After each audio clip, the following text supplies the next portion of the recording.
Short track tempers flare all the time, but none will be as great as this one in 2015. Matt Kenseth gave Joey Logano a piece of his own medicine when being lapped by race leader Joey Logano. This is what just took place. And clearly the 22 is lapping the 20, and 20 obviously intentionally wrecked him. And like what happened the week before was more than 2 weeks before was more than it should have been, and just flat wrecked him.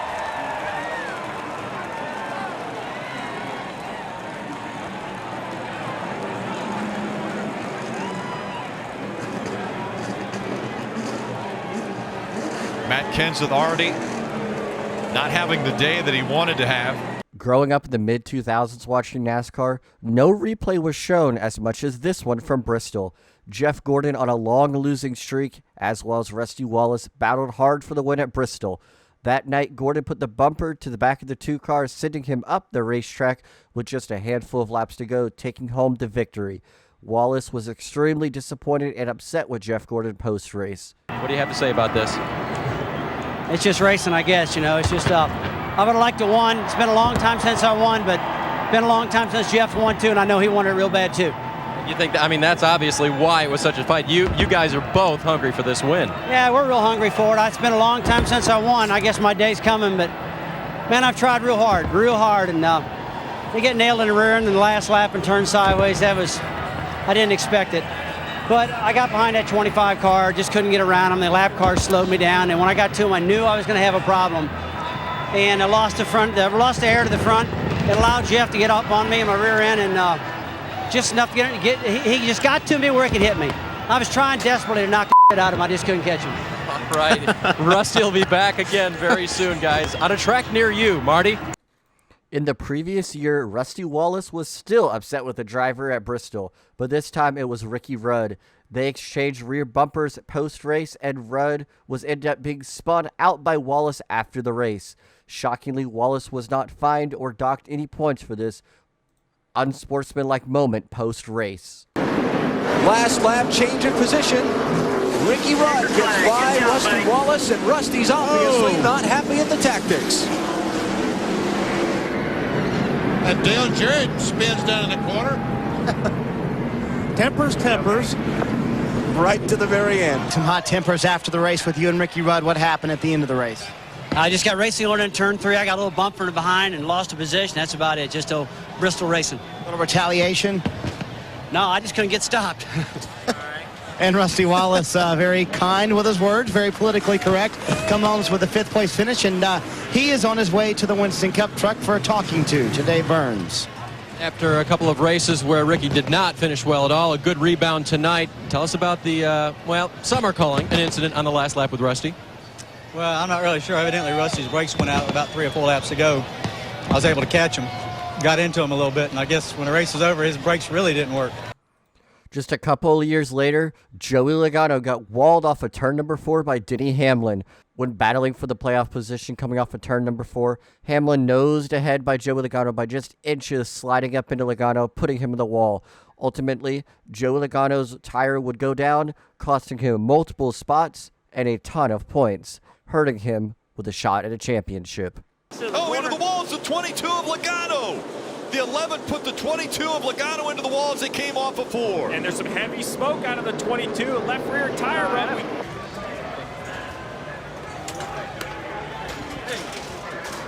Hey, stop!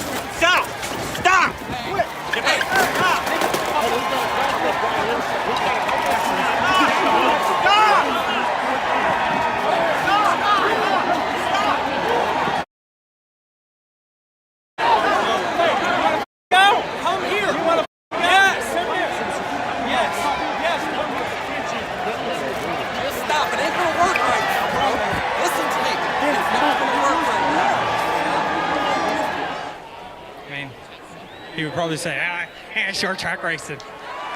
You gonna try and find him after this? No, I don't need to find him. Heading into the round of 8 in 2019, Denny Hamlin was the championship favorite. He ended up walling Joey Logano off of turn 4 at Martinsville, causing Joey Logano to get extremely upset with him post-race. Logano walked up to Hamlin, slapped him on the shoulder, and then a brawl broke out. Elliott diving, trying to block. Down the backstretch again. Less than 3 to go. The bumper to the back of the 24. Elliott goes around. Hamlin takes the lead and the caution comes out. Remember how aggressive these drivers have been up to this point, and now the aggression even more because there's a spot in the championship for a playoff driver. Denny Hamlin all in the back of the 24.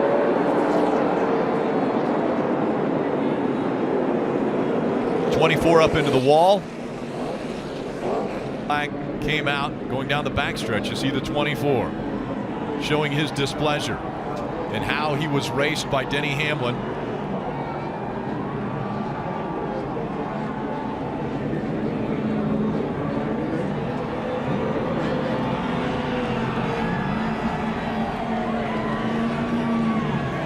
Chase Elliott, you wrecked me, clearly. That's what he's saying.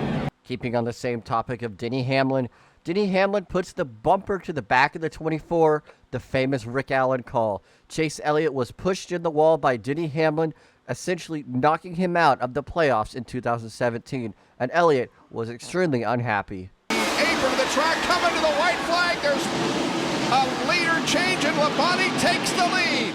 And meanwhile, Ricky Rudd trying to... Oh, and Earnhardt spins him out. Oh, man. And Tony Stewart is involved with the crash, as is Mark Martin, Sterling Martin, and several others. Dale Earnhardt takes the checkered flag. And Jimmy Spencer ran second. Terry got into me in the middle of 3 and 4, and I was going to get back to him and just rattle him. I wasn't going to wreck him, but I got to him and he turned him around. So didn't mean to really turn around, meant to rattle him. Dale Sr. pulls one of the most iconic passes and ends up wrecking Terry Labonte in the Bristol night race. This finish is still remembered to this day with the famous line, "I just wanted to rattle his cage." This was the night that Dale Sr. became the extreme villain in the NASCAR Cup Series. The boos were outweighing the noise of the cars. The 2022 season will be remembered by the feud of Ross Chastain and Denny Hamlin. Even at Loudon, they shared some tempered moments. Now he's struggling. Let's see what happened here down in the corner. Denny. Little contact right there. Pushes the one up the racetrack. Parker. Well, guys, we see these two, the 11 and the 1, race each other so tightly. I asked our Chastain's crew chief, Phil Surgeon, about that and said, do you talk about this? Because this is obviously becoming something that's gone longer than just 1 week. And he said, yes, we absolutely have talked about it, but we all agreed. We're here to race. We're not going to race him any differently. If he's in front of us, we're going to try and pass him. And we don't ask him to race any differently. We cannot do that. We just have to race. And if he chooses to do something out of our control, meaning the 11, then so be it. They were racing each other pretty hard up until Hamlin put the bumper to the back of Ross Chastain entering turn 3, pushing him up the track. After dominating the 2001 season, heading into the final race of the season at Loudon, New Hampshire, Jeff Gordon wanted to just finish out the season with a win, but Robbie Gordon stood in his way. They ended up making contact, leaving Jeff Gordon extremely upset post-race. Robbie Gordon would ultimately take home the win that day, leaving a bad taste in Jeff Gordon's mouth, just like he said in his post-race interview. To be black flagged. See, everybody thought you couldn't make me mad. You can make me mad. I can. Everybody. You know, anybody really, but that 31 certainly did today. He should be embarrassed right now to win that race. It was going to be a heck of a battle. I mean, it was between me and him anyway, you know, and I just wish it would have been done fair and square instead of just knocking a guy out of the way. And we had some lap traffic to go through, and you got to be patient. I don't care if there's 15 laps to go. You got to know how to be patient. And, you know, it just didn't happen that way. I was mad. You know, I mean, at the time, hey, I understand why guys do that kind of stuff. I just wish I would have taken his, you know, tire down or something, at least so he wouldn't have won the race. I mean, I just didn't do a very good job of it. But, you know, it's not what you want to do. It's not sportsmanlike, I know. But, hey, man, I didn't think it was sportsmanlike what he did to me, and they didn't penalize him. So. All right, Jeff Gordon obviously with a smile on his face, but still a little disgusted with his 15th place finish. Alan? Ricky Rudd makes contact with Dale Sr. on the final lap at North Wilkesboro, sending them both around, giving the win to Jeff Bodine. Dale Sr. was extremely upset post-race interview, saying that NASCAR needs to fine Ricky Rudd. Dale Earnhardt as they go into turn number 1, and both of them spin. And Jeff Bodine takes the lead. Earnhardt spins along with Ricky Rudd. Here comes Jeff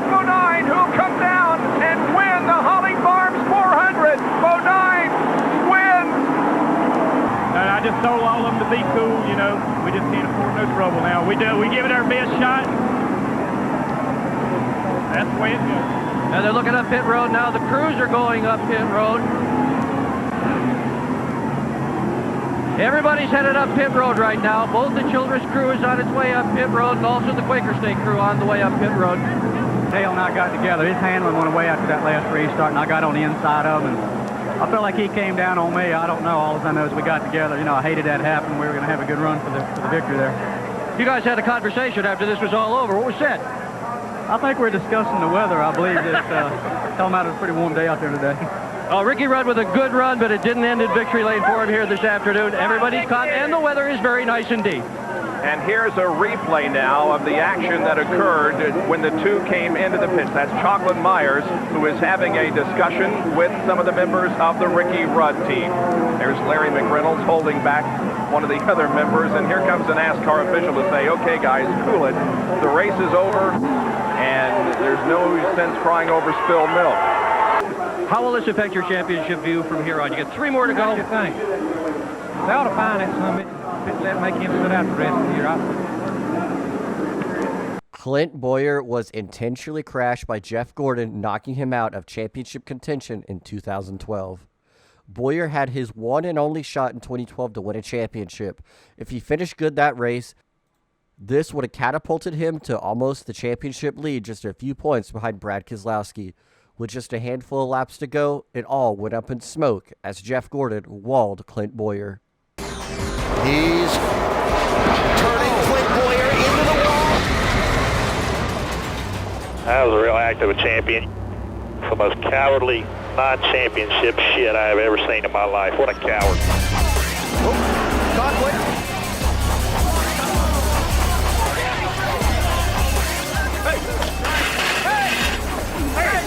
Hey, where is that son of a bitch? They're taking care of it. Who the fuck's fighting him? Our whole big crew. Somewhere in the middle of that is Jeff Gordon.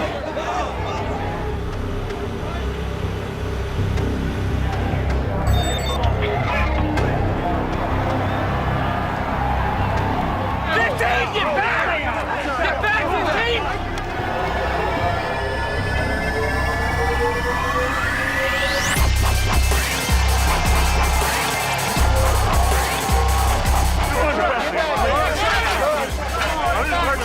What a bucket.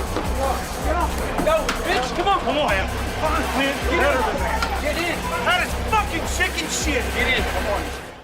Kurt Busch puts the bumper to the back of Jimmy Spencer to pick up his first win at Bristol in 2002. And Jimmy Spencer's not a guy you want to mess with. Spencer was extremely upset post-race. Whoa, he hit him. Busch got under him and muscled Jimmy Spencer. You don't see that often. A new Winston Cup rivalry was born. Shouldn't race that way, but he won it. I just don't forget, that's all. During the 2006 Food City 500, Jeff Gordon and Matt Kenseth were battling hard for a top 5 position. Matt Kenseth got into the back of Jeff Gordon, spinning him around, and Gordon was extremely upset post-race. White flag. Jeff Gordon. And look at this. The 24 just went around. And here's what happened between Jeff Gordon and Matt Kenseth. I think there was some other contact before that, though. I think that's how Jeff got by Matt. Bobby Labonte almost involved in that one. Jeff Gordon out of his car, and he's not happy with Matt Kenseth.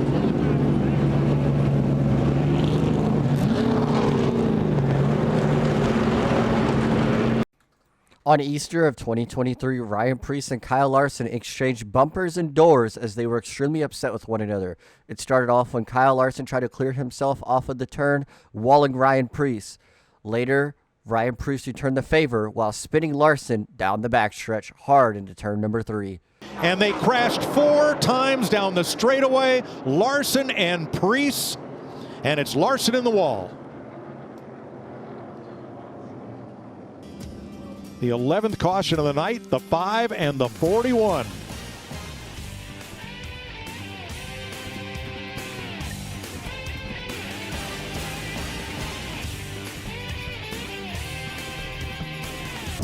You know what happens when you go racing on a short track on dirt. Drivers, they get angry. I give to you Kyle Larson, Ryan Preece. They got into one another lap 79. Ryan Preece visually showing his displeasure. I love nonverbal communication. About 100 laps later, they're at it again. And this time, Ryan Preece said, I've had enough. Take this, Larson, you NASCAR champion. Here are the drivers after the race. I don't race dirt. I don't know. I tried running the top. I'm a guy that runs the bottom, and when you're trying to, I know he was making speed up top, and I tried to move up there, and we were too loose. So a lot of people are going to stand their ground, but by no means was that intentional. Obviously, I'm looking in my mirror, and didn't seem that he was to my outside yet, but and I don't know if he got into the wall, but he had a pretty short temper. Obviously, he tried to crash me, I think, after that, and then he was swerving at me under yellow, and he's